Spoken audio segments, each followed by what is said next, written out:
प्यारे बच्चों नमस्कार। स्वागत है आपका चैनल मैथ्स मैजिक 82 में। आज हम शुरू करेंगे चैप्टर 5 समांतर श्रेणी। उससे पहले क्या आपको जानना है अनुक्रम। अनुक्रम क्या होता है? अनुक्रम निश्चित क्रम में लिखी गई निश्चित क्रम में लिखी गई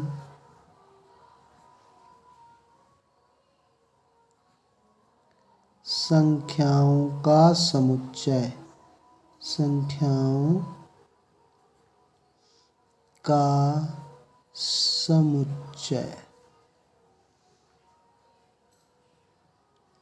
ये कहलाता है अनुक्रम हमारा। जैसे उदाहरण देखेंगे तो 1, 3, 5, 7 ये सब कैसी हैं? एक निश्चित क्रम में लिखी गई हैं।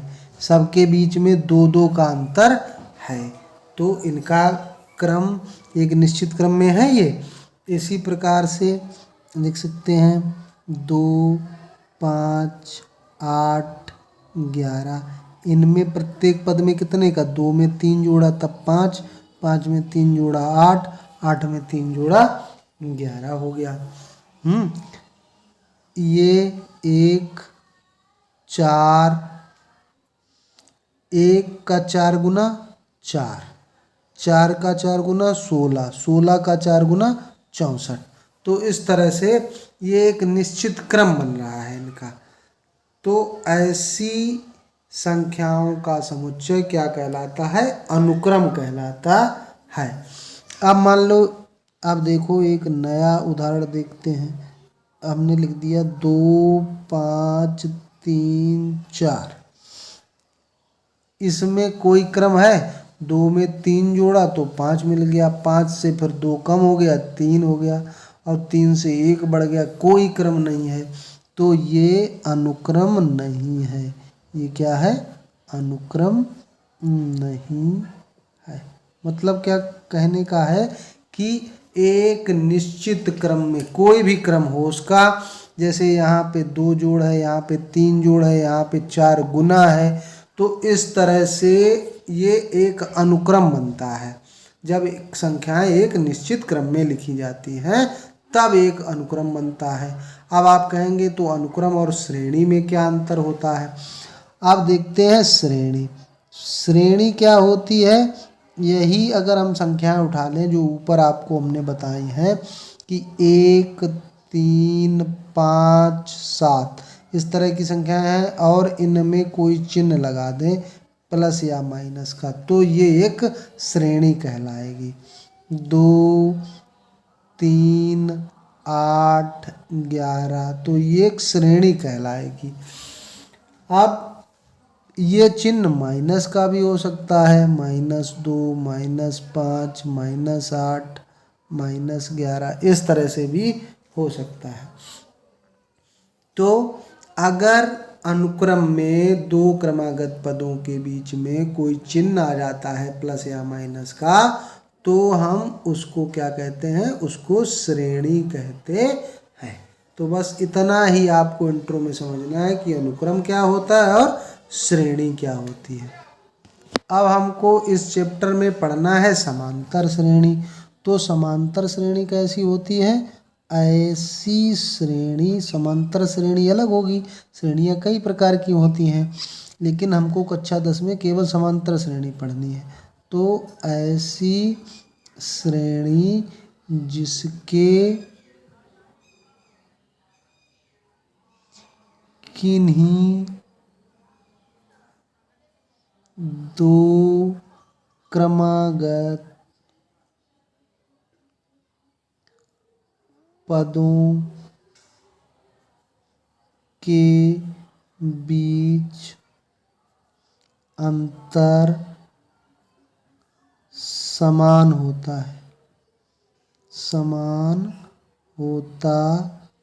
है। समांतर श्रेणी कहलाती है। कोई 2 क्रमागत पद होने चाहिए।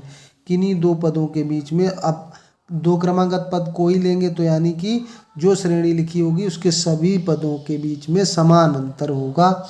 तो इस अंतर को क्या कहते हैं? इस अंतर को सार्वंतर कहते हैं। इस अंतर को सार्वंतर कहते हैं। सार्वंतर कहते हैं तथा इसे डी से प्रकट करते हैं। काहे से? डी से प्रकट करते हैं। इसे डी से प्रकट करते हैं। आप देखो कई श्रेणियों के उदाहरण हम आपको देते हैं, जैसे 1, 3, 5, 7, 9। ये क्या है? इनके किन्हीं दो क्रमागत पदों को उठा लीजिए तो इनका अंतर कितना है? इसमें 2 जोड़ेंगे, यहाँ भी अंतर समान है, यहाँ भी अंतर समान है और यहाँ भी अंतर समान है। तो किन्हीं दो क्रमागत पदों का अंतर अगर समान रहता है तो वो श्रेणी समांतर श्रेणी कहलाती। अब देखते हैं दूसरी, 8, 5, 2, -1 और -4, इस तरह से। तो 8 और 5 का अंतर यहाँ -3 कर दिया, यहाँ पे -3 कर दिया।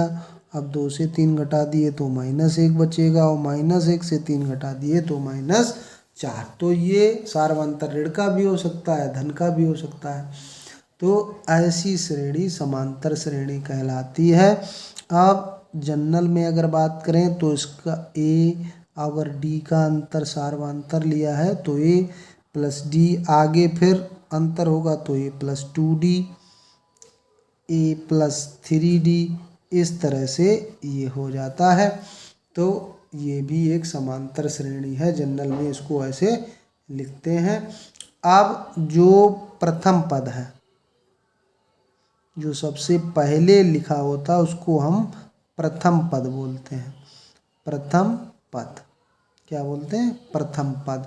और डी को क्या बोलते हैं? अभी हमने आपको बताया सार्वंतर बोलते हैं इसको। प्रथम पद ये जो सबसे पहले श्रेणी में लिखा होता है वो प्रथम पद होता है और जो उनका अंतर होता है पदों का वो होता है सार्वंतर। तो समांतर श्रेणी की एक विशेषता ये होती है कि T2 से T1 घटाओ। T2 का मतलब क्या है? दूसरा पद। T1 का मतलब है पहला पद। चाहे T3 से दूसरा पद घटाओ तीसरे से, चाहे चौथे से तीसरा घटाओ, कोई दो क्रमागत पद घटाओ तो अंतर कितना मिलेगा? सार्वंतर के बराबर, बस उतना ही अंतर होगा। तो ये होती है समांतर श्रेणी। पहला सवाल है, निम्नलिखित में से प्रत्येक समांतर श्रेणी के लिए प्रथम पद तथा सार्वंतर लिखिए। तो मैंने आपको क्या बताया कि प्रथम पद क्या होता है? जो पहले नंबर पे लिखा होता है। और सार्वंतर क्या होता है? दूसरे पद से पहला पद घटा दीजिए, या तीसरे पद से दूसरा पद, या चौथे पद से तीसरा पद, कोई क्रमागत पदों को घटा दीजिए। तो 1 से 3 जाएगा तो उत्तर क्या आ जाएगा? -2।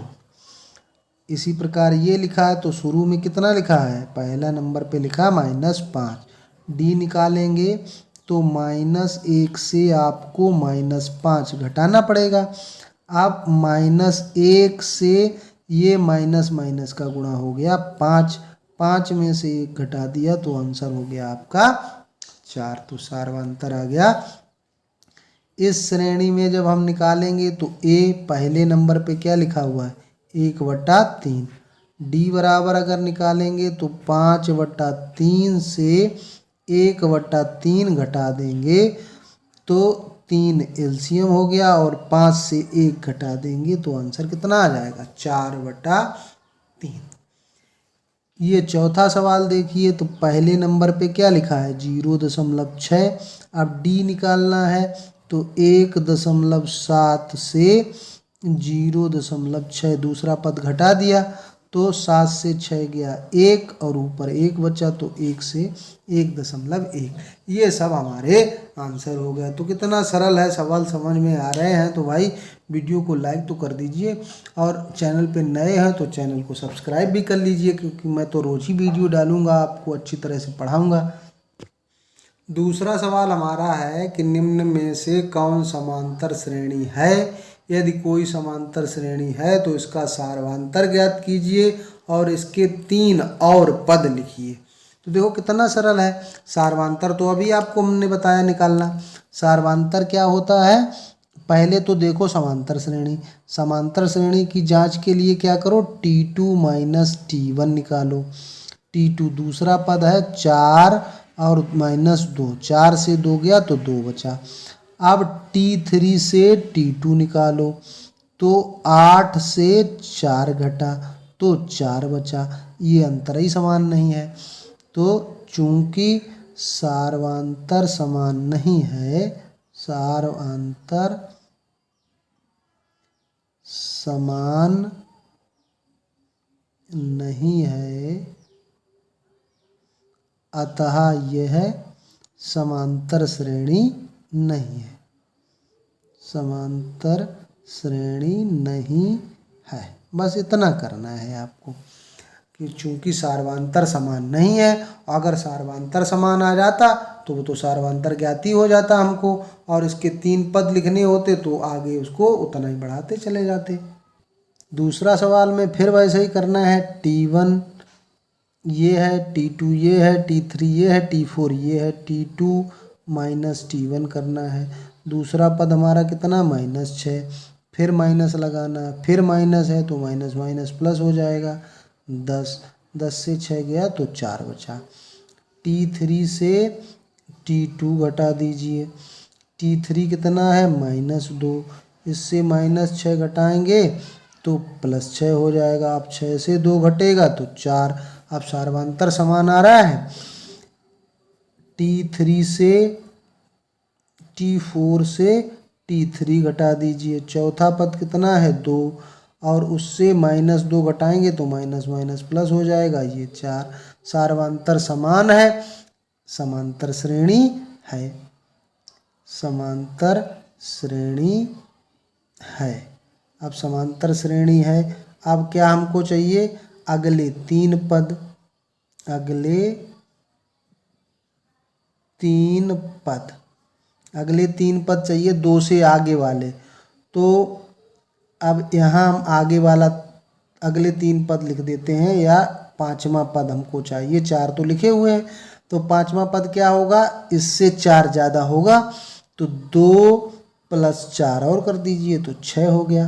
अब छठा पद क्या होगा, इससे 4 ज़्यादा होगा, 6 + 4 कर दीजिए 10 आ जाएगा।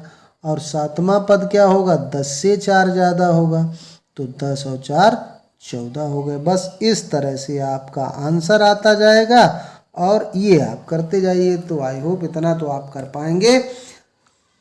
आगे के सवाल अगले वीडियो में देखेंगे। धन्यवाद।